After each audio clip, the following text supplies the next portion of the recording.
вообще, зачем она нам нужна?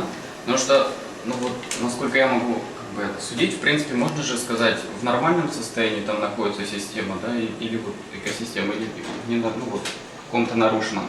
Вообще, для чего нам вот этот вот метод вообще нужен? Что мы определяем вообще? Но ты счастливый человек, если ты можешь вот посмотреть и сказать, что нормально или нарушено. Я вот, уже 50 лет поработал, я не могу так говорить, вот, с этими экосистемами. Это, ну как, далеко зашедшие, конечно, случаи разрушения видны невооруженным глазом. Вот. А если процесс только начался где-то, может быть, в первой половине своей, то это не так просто, так сказать, увидеть. Это во-первых. Во-вторых, индикация – это как бы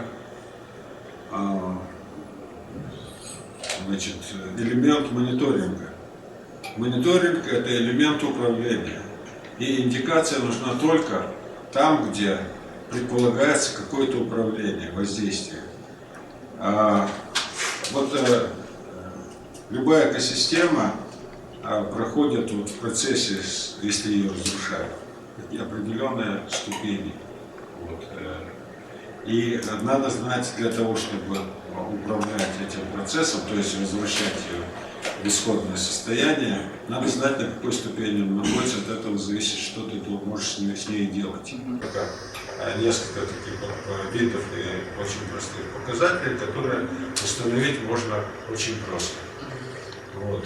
А для того, чтобы узнать вот эти все сукцессионные ряды, это надо положить не одну жизнь и очень многих исследований.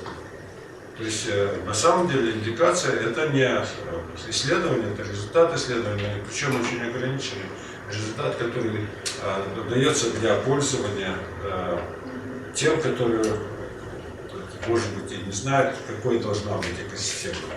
Но они просто практически могут сказать, что вот экосистема нарушена настолько-то, настолько. То есть она находится на такой-то стадии, или просто нарушена сильно. Там даже не привязывается к стадиям, потому что практически никто не знает, что такое эта стадия. Мы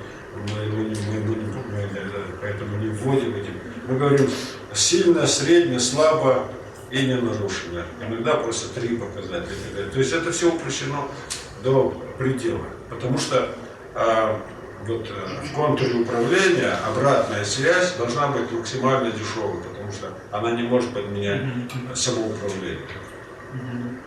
Вот это приблизительно то, что смотреть, сколько времени по стрелкам часов. Можно по механизму, да? Посмотреть по механизму, то есть исследовать механизм и знать, в каком взаимном отношении находятся все эти шестеренки в определенный момент времени. Да? И вот это мы с той стороны смотрим, и только хороший часовщик, хороший специалист может сказать, это значит столько-то времени. Да? Вот. Но такие выдающиеся товарищи вроде тебя, они могут сказать, что с первого взгляда видно, что это 12 века. Да?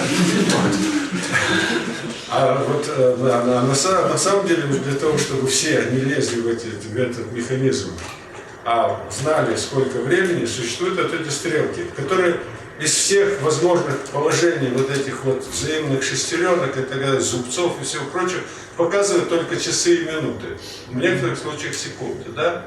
Вот этого достаточно для практического пользования вот этим всем механизмом.